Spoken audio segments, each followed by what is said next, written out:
Bismillahirrahmanirrahim. Physics lecture 2 topic name the system of unit. څنګه تاسو ته پته موږ د مخکې ټاپک چې کوم دی ډسکس کو فزیکل کوانټیټي. نو فزیکل کوانټیټي کې موږ ویلو ډیرایو کوانټیټي او بیس کوانټیټیز کنه بیس فزیکل کوانټیټیز. نو د بیس فزیکل کوانټیټي چې څومره یونټي موږ سره او د ډیرایو فزیکل کوانټیټي څومره یونټي موږ سره مطلب چې دواړه را کمباین کې د ټولو څومره یونټي د ټولو یونټ ته موږ وایو system of unit. لکه دلته موږ لیکلی کنه a complete set of unit for all physical quantity. all physical quantity کې موږ سره بیس هم دی او ډیرایو هم دی. صحیح ده کنه. د دې چې کوم د یونټ دی د ټول کمبینیشن ته موږ وایو system of unit. خدانه کې موږ سره یو څو سیستم دي چې هغه په دنیا کې یوز کیږي او ډیر مشهور دي. نو وايي کې یو سیستم موږ سره دی فوټ پاوند سیکنډ سیستم، میټر کیلوګرام سیکنډ سیستم، سنټیمیټر ګرام سیکنډ سیستم او ټول نه مشهور سیستم هغه دی سیستم انټرنیشنل.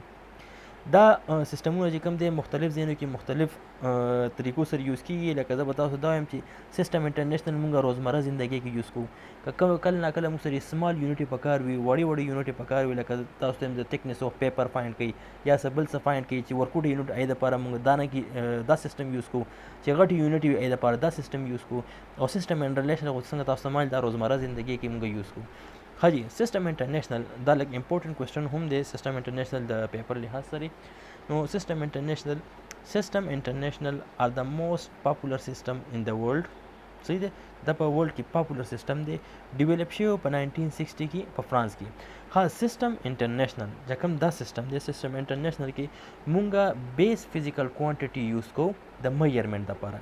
که مونږ سم میجرمنټ وغیرہ کوو کنه نو یې د لپاره مونږ پکې بیس فزیکل کوانټیټي او بیس فزیکل کوانټیټي تاسو ته پته ده هغه مونږ دی لینث دی، ماس دی، ټایم دی، ټمپریچر دی، اماونټ اف سبسټانس دی، انټنسټي اف لایټ دی، الیکټریک کرنٹ دی. او دی یونټ هم تاسو ته پته چې د لینث یونټ مونږ سره دی میټر دی،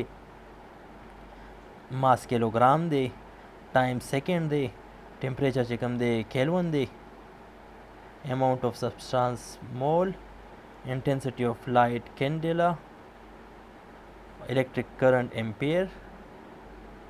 دا د موږ یونټ دلته تاسو دلته کې کم دی داسې هم لیکلی شي چې دیس کوانټیټي تاسو دا هم لیکلی شي چې موږ سره پکې بیس کوانټیټي یوز کیږي چې هغه دی لینث، ټایم، ټمپریچر، اماونټ اف سبسټانس او الیکټریک کرنٹ او د هغې یونټس موږ سره دی دا هم ورسره تاسو لیکلی شي. دې سره زموږ دویم لیکچر ختم شو.